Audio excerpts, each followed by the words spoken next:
కాషాయం కాదు అక్కడ మరి మిగతా పార్టీలు ఇప్పుడు ఇవాళ అసెంబ్లీలో మాట్లాడితే విజయ్ దండం పెట్టాడు ఏందో భరత్ గారు 88.4% హిందూ జనాభా ఉంది అక్కడ. 6% క్రిస్టియన్స్, 5 5 ముస్లిమ్స్ ఉన్నారు.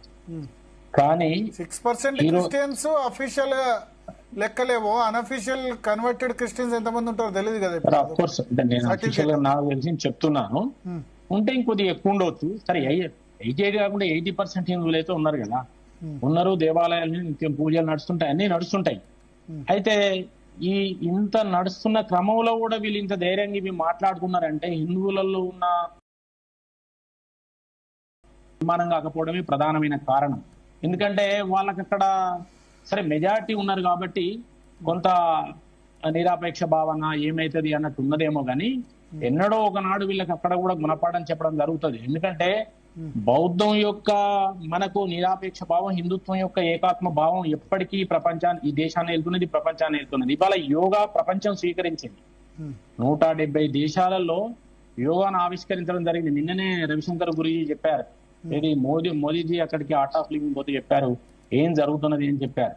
కాబట్టి ఇవాళ వీళ్ళకి ఇవన్నీ అర్థం కావు. కేవలం అక్కడ తాత్కాలిక రాజకీయ అవసరాల గురించి మాత్రం వీళ్ళు ఏమన్నా మరి నీతి పరులు అంటే నీతి పరులు కాదు, సమాజానికి నిజంగా సేవకులు అంటే అది కూడా కాదు. కోట్ల రూపాయలు కొల్లగొట్టారే, వీని ఇంట్లో వీని అమ్మ పూజ చేస్తుంది, వీని నాయనమ్మ పూజ చేస్తుంది, ఇంట్లో వాడు ఏం మాట్లాడతాడు బయటకి సనాతనం గురించి వాడు చెప్తారు.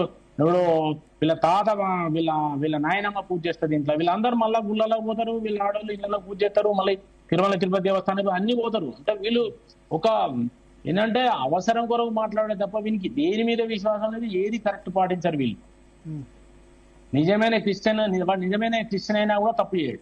నిజమైన క్రిస్టియన్ అయితే అంటే జీసస్ సరిగా అర్థం చేసుకుంటూ తప్పు చేయడు. కాబట్టి వీళ్ళు ఏది ఒకటి సరి అని లేదు, కేవలం రాజకీయ అవసరాల కొరకు మాట్లాడుతున్నారు. కానీ అదే హిందువులు అక్కడ మేము హిందువులు అని వాళ్ళను వాళ్ళు అనుకోని చైతన్యమైన రోజు మాత్రం వీళ్ళు దూది పింజల్లాగే విరిపోతారు. అది రావాల్సిన అవసరం ఉన్నది. అక్కడ తమిళనాడులో రావాల్సిన అవసరం ఉన్నది. ఏమో మైనస్ ఏం లేదు. నేను తమిళనాడులో ఉన్న అన్ని చాలా మట్టుకు 70% దేవాలయాలు తిరిగినా ఎక్కడ పోయినా బ్రహ్మాండంగా బ్రాహ్మణులు పూజ అవన్నీ నడుస్తుంటాయి. వాళ్ళు బ్రాహ్మణులకు వ్యతిరేకంగా ఒక 2 సీట్లు గెలిస్తే ఆ 2 సీట్లు సపోర్ట్ తీసుకున్నాడు. అంటే వీళ్ళ సిద్ధాంతం ఏందో ఎవరికి అర్థం కాదు. అవసరాన్ని బట్టి రాజకీయంగా అప్పటికప్పుడు మార్పులు చేర్పులు చేసుకొని వాళ్ళు ముందుకు పోతుంటారు. కాబట్టి మనకు రాబోయే రోజుల్లో అక్కడ హిందువులు చైతన్యం అయితే మాత్రం వీళ్ళకి లైఫ్ లాంగ్ అసలు ఆడ ఏముండదు అనేది నా అభిప్రాయం. ఇప్పటికీ తమిళనాడులో బొట్టు పెట్టిన వాళ్ళు కనిపించారు. పాపం మండే రోజు వస్తారులేండి దేనికైనా. వెస్ట్ బెంగాల్లో మమతా బెనర్జీ హిందూ అయితే, బ్రాహ్మణ్ అయితే మాత్రం ఏం చేసింది? ఆమె ముఖ్యమంత్రి అయినప్పుడు అట్లే ఉంది, తర్వాత మారింది, ఓట్ల కోసం మారింది. మమతా ఖాన్ అయింది ఓట్ల కోసం. అందుకని పాపం మండే రోజు వస్తుంది కదా ఏదైనా. లేదు, మీరు కుల బ్రాహ్మణం చెప్తున్నారు. తల బ్రాహ్మణం వచ్చిన రోజు వీడు ఎవడు కట్టుకోడు. ఇప్పుడు షిరిడి మన ఇది పుట్టపర్తి సాయిబాబా ఒక మాట అన్నాడు. ఒక భక్తుడు వచ్చి ఏమన్నా అంటే అందరు నిన్ను తిడుతుంటే మాకు బాధ అనిపిస్తుంది అంటే ఆయన ఏం చెప్తాడంటే, ఇప్పుడు వాడు నన్ను ఇచ్చి సంతోషపడతాడు, మీరు నన్ను పూజించి సంతోషపడతారు, తెగడేవాడు పోడేవాడు ఇద్దరు సంతోషపడుతున్నారు, ఇద్దరు సంతోషం నాకు కావాలన్నారు. ఇంత అంటే మనుషులో నిండుతనం ఏదైతే ఉన్నదో అది వాళ్ళ హిందువులలో ఉన్నది కాబట్టి వీళ్ళ ఆటలు నడుస్తున్నాయి. కానీ వీళ్ళు చేసే అరాచకాలు కనుక ఇట్లనే పోతే మేము హిందువులం అని గమనించిన రోజు, ఇప్పుడు మీరు అన్నట్టు కుల బ్రాహ్మణాలు విడిచిపెట్టండి, కులం గురించి విడిచిపెట్టండి, కానీ వాళ్ళ లోపల ఆంతరిక చైతన్యం, దైవికమైన హిందుత్వం యొక్క చైతన్యం వచ్చిన రోజు ఈ నా కొడుకులు ఉన్నాడు పారిపోతుంది. బీజేపీ మన బెంగాల్లో ఎట్లా మేము కూడా అంత పచ్చి అసలు మహిళలు అయితే ఒక ఝాన్సీ రాణి లాగా ఎగిసి పడుతున్నారు. ఎంత ధైర్యంగా మాట్లాడుతున్నారు, ఉరికించి కొడదామని చెప్తున్నారు. ఇవాళ వాళ్ళు ఎంత ధైర్యం వచ్చింది, ఎంత చైతన్యం వచ్చింది. అక్కడ సఫరర్స్ వాళ్ళు సఫర్ అయ్యి ఇట్లనే ఇక్కడ కూడా వస్తుందని నేను అంటున్నాను. ఇప్పుడు కేరళలో వస్తలేదు. ఇప్పుడు సరే ఓట్ బ్యాంక్ పక్కన పెట్టండి, ఓట్ బ్యాంక్ అనేక కారణాలు ఉంటాయి. కొన్ని సార్లు వాడ కులం చూసో, వాడ మతం చూసో, వాడ వ్యక్తిని చూసో, డబ్బులను చూసో ఏదేదో రకాలుగా ఓటేస్తారు. ఓటు బ్యాంకును కులమానంగా తీసుకోవాల్సిన అవసరం లేదు, వచ్చే రోజు వస్తుంది. కానీ ఓటు బ్యాంకు కులమానమే అనుకున్న రోజు వస్తుంది. కానీ ఈ చైతన్యం అనేది రాబోయే రోజుల్లో ఇంకా తీవ్రంగా ఉంటుందని చెప్తున్న బెంగాల్లో ఇవాళ చూస్తున్నాం మనం. అస్సాంలో చూస్తున్నాం 22 టికెట్లు ఇస్తే 21 టికెట్లు ముస్లింస్ గెలిచిండ్రాడ. ఆయన ఏం చెప్పిండు, నేను 23 సీట్లు అక్కడ ఇవాళ ప్రమాణ స్వీకారం చేసిన ముఖ్యమంత్రి 23 సీట్లు మేము క్యాండిడేట్ ని పెట్టడం, 23 సీట్ల గురించి ఆశపడం, ఆ 23 సీట్లు మేము వదిలిపెడుతున్నాం, 126 సీట్లలోనే 23 వదిలేసి ఆ 103 సీట్లలో 102 సీట్లు గెలిచిండ్రు వాళ్ళు. అది మగతనం. అరే నువ్వు వద్దురా బాబు, నీ ఓటే వద్దురా అన్నారు, అంతకనే ఏం కావాలి ఇంకా, వద్దని చెప్పి గెలిచిండ్రు వాళ్ళు. కాబట్టి ఇవాళ మొన్న 10% ముస్లింస్ కూడా ఓటేసిండ్రని విసిరని చెప్తున్నారు బెంగాల్. ఎందుకు వేసిండ్రు? వాళ్ళు కూడా సఫర్ అయ్యి ఇదంతా కాదు, మా పిల్లలు చదువుకోవాలి, కాస్త చదువుకున్న వాళ్ళు మాకు ఉద్యోగాలు దొరకాలి, మేము మంచిగా బతకాలనుకున్న వాళ్ళు వేసిన ఓటు బీజేపీకి. రేపు అక్కడ కూడా అట్లనే వస్తుంది. ఈవెన్ కేరళలో కూడా డిస్టెన్స్ మోడీని తీసుకుపోయి నీకు 2 పార్లమెంట్ సీట్స్ ఇస్తామని చెప్పి తీసుకుపోయి వాళ్ళు కాఫీ తోటలకు సంబంధించిన వాళ్ళు 2-3 ఏళ్ల కింద వాళ్ళు మీటింగ్ పెట్టుకొని ఇప్పుడు ఒక ఎంపీ గెలిచినాం మనం, వాళ్ళు కూడా సపోర్ట్ చేస్తున్నారు. ఇవాళ 90% క్రిస్టియన్స్ ఉన్న కాడ ఈశాన్య రాష్ట్రాల్లో బీజేపీ వచ్చింది. ఎందుకు వచ్చింది? వాళ్ళు కూడా వాస్తవాలు గ్రహిస్తున్నారు. కాబట్టి వీళ్లకు తత్వం అర్థమైనంత దాకా అర్థం కానంత వరకు ఇట్లనే మాట్లాడతారు. కాబట్టి మనం ఇంకా పనిచేయాల్సిన అవసరం ఉంది, కష్టపడాల్సిన అవసరం ఉంది. ప్రజలలో ఆయా ప్రాంతాలలో వీళ్ళు ఎస్టాబ్లిష్ అయ్యి ఆర్థికంగా రాజకీయంగా ఎస్టాబ్లిష్ అయ్యి ఉన్నారు కాబట్టి కొంత నడుస్తున్నది. సరే, ఇప్పుడు సినీ గ్లామర్ తోని విజయ్ వచ్చిండు, మళ్ళీ ఇవన్నీ కుటుంబ పార్టీలే, ఇవేం ఫండమెంటల్ పార్టీలు కాదు, ఇవి ఏది కాదు, ఇవన్నీ కుటుంబ పార్టీలే. కుటుంబం బేస్ గా స్థానిక విషయాలను రెచ్చగొట్టి వీళ్ళు సర్వైవల్ అవుతున్నారు, అంతే తప్ప ఇంకేం లేదు. ఈ నా అభిప్రాయం. కాబట్టి ఇవన్నీ తాత్కాలికంగా ఊకదంపుడు ఉపన్యాసాలు వీళ్ళు మాట్లాడతారు, కానీ దీనికి గట్టి రియాక్షన్ అయితే రావాలని నేను కోరుకుంటున్నాను.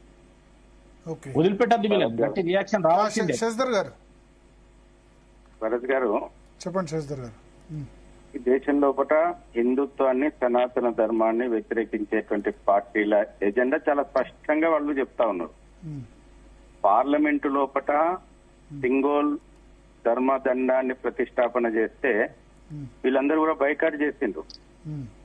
వాళ్ళు ఏమి దాపెట్టుకుంటలేరు. పదే పదే వాళ్ళ వ్యతిరేకత Rahul Gandhi leader of the opposition నుంచి మొదలు పెట్టుకుంటే కాంగ్రెస్ అండ్ కంపెనీ పార్టీలన్నీ కూడా చాలా స్పష్టంగా వాళ్ళు సనాతన ధర్మం మీద విషయం వెళ్లగస్తా ఉన్నారు. ఈ రోజున ఏదైతే ఉదయనిధి స్టాలిన్ ఉన్నాడో, వాస్తవానికి తమిళనాడు అనేటువంటిది సనాతన ధర్మం యొక్క విశిష్టతను ప్రపంచానికి పెద్ద ఎత్తున పరిచయం చేసినటువంటి, ప్రచారం చేసినటువంటి అనేక మంది మహనీయులు అక్కడ. కంచి కామకోటి పీఠం ఉంది, రామానుజాచార్యులు అక్కడి నుంచే భక్తి ఉద్యమాన్ని ప్రారంభం చేసిండ్రు, అదేవిధంగా మధ్వాచార్యులు అక్కడి నుంచే ప్రారంభం చేసిండ్రు.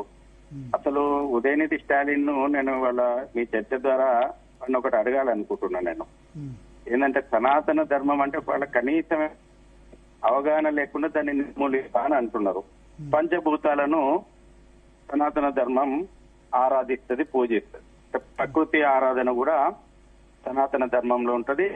ప్రకృతి ఆరాధనతోటి ముడిపడి ఉన్నటువంటి పుణ్యక్షేత్రాలు తమిళనాడే ప్రాముఖ్యత. ఇవాళ ఫర్ ఎగ్జాంపుల్ చూసుకుంటే చిదంబరం ఆకాశం పూజించడం, కంచి భూమిని పూజించడము, తిరువన్నామలై అగ్నిని పూజించడము, తిరువానై కావలి నీరును పూజించడము, కాళహస్తి వాయువును పూజించడము.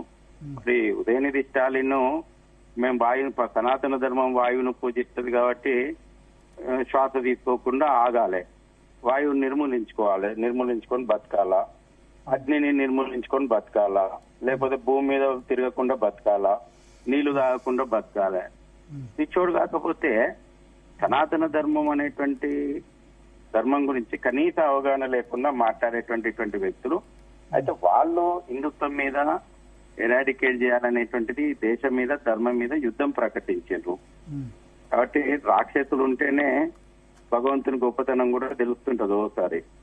రెండోది అతి ముఖ్యమైనటువంటి విషయం, మీరు తమిళనాడు ఓటింగ్ గానీ మొన్న జరిగినటువంటి ఎలక్షన్లలో గానీ ఒకటి మనం గమనించాల్సినటువంటి ప్రధానమైనటువంటి విషయం ఏంటంటే, ఏదైతే సనాతన ధర్మానికి వ్యతిరేకంగా, హిందుత్వానికి వ్యతిరేకంగా గడిచిన అనేక సంవత్సరాలుగా తమిళనాడులో విష ప్రచారంతో, విష ఎజెండా తోటి పనిచేసినటువంటి ద్రవిడ పార్టీలను ప్రజలు వద్దనుకున్నారు. విజయ్ ఎలక్షన్లలో చాలా స్పష్టంగా నేను ద్రవిడవాదానికి దూరంగా ఉంటా, అన్ని మతాలను సమానంగా గౌరవిస్తా అని చెప్తే హిందూ ఓటు బ్యాంకు విజయ్ కి కన్సాలిడేట్ అయింది. ఎప్పుడైంది? ద్రవిడవాదానికి వ్యతిరేకంగా విజయ్ మాట్లాడినందుకు. కాబట్టి వాళ్ళ అసెంబ్లీ సాక్షిగా, ముఖ్యమంత్రి విజయ్ సాక్షిగా ఉదయనిధి స్టాలిన్ మాట్లాడితే ఇప్పుడు ఆ ముఖ్యమంత్రికి బాధ్యత ఉంది. తన స్టాండ్ ఏంది?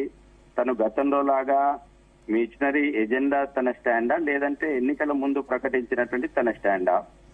ఈ రోజున ప్రజలు గమనిస్తారు, తమిళనాడు ప్రజలు ఇవన్నీ కూడా గమనిస్తున్నారు. ఒక స్టెప్ ముగిసింది. తమిళనాడు లోపల ఏ సనాతన ధర్మాన్ని ఎరాడికేట్ చేస్తామని గడిచిన దశాబ్దాలుగా రాజకీయాలు నడిచినటువంటి ద్రవిడ పార్టీల శకం ముగిసి ఒక అడుగు ముందుకు పడ్డది. ఈ రోజున విజయ్ ఇదే డీప్ స్టేట్ పాలసీ లోపల వాళ్ళతోటి జతగట్టి, కాంగ్రెస్ తోటి జతగట్టిండు, కమ్యూనిస్టుల తోటి జతగట్టిండు. లోపాయికారంగా ఈ స్టాలిన్ ఇంటికి పోయొచ్చిండు. మొన్న స్టాలిన్ ఇంటికి పోయేస్తే మనం చూస్తే ఆశ్చర్యపోతాం, అసలు ముఖ్యమంత్రి స్టాలిన్ విజయ అక్కడ కూర్చున్నటువంటి విధానం చూస్తే. కాబట్టి స్టాలిన్ డైరెక్షన్ లోనే మళ్ళీ విజయ్ పోతున్నాడు అనేది తమిళనాడు ప్రజలు అర్థం చేసుకుంటారు. మళ్ళీ కాలం వేగంగా పోతుంటదండి. మళ్ళీ ఈ విజయ్ పార్టీని మిగతా వీళ్ళకి ఇచ్చినటువంటి గుళ్ళు తిరిగినందుకు ఆ ఇచ్చిన కొన్ని సీట్లను పూర్తిగా ఎరాడికేట్ చేసేటువంటి రోజు మళ్ళీ త్వరలోనే వస్తుంది. ప్రజాస్వామ్యం లోపల ప్రజలేం పూర్తి మర్చిపోరు అన్ని. ఈ రోజున రాజకీయ నాయకులు ఏమనుకుంటున్నారు, ఏదో స్థాయిలాలు వేస్తే కొంతకాలం ఆ రాజకీయాలు కూడా నడిచినాయి. ఓటుకు వచ్చే వరకు మేము ఈ హిందుత్వాన్ని ఏమన్నా నడుస్తుంది, ఓటుకు వచ్చే వరకు డబ్బో మద్యమో ఇచ్చి మేము ఓట్లు వేసుకుంటాం, మైనార్టీలను మాత్రం మతం పేరు మీద ఓట్లు అడుగుతాం, మెజార్టీ హిందువులను కులాల పేరు మీదనో ప్రాంతాల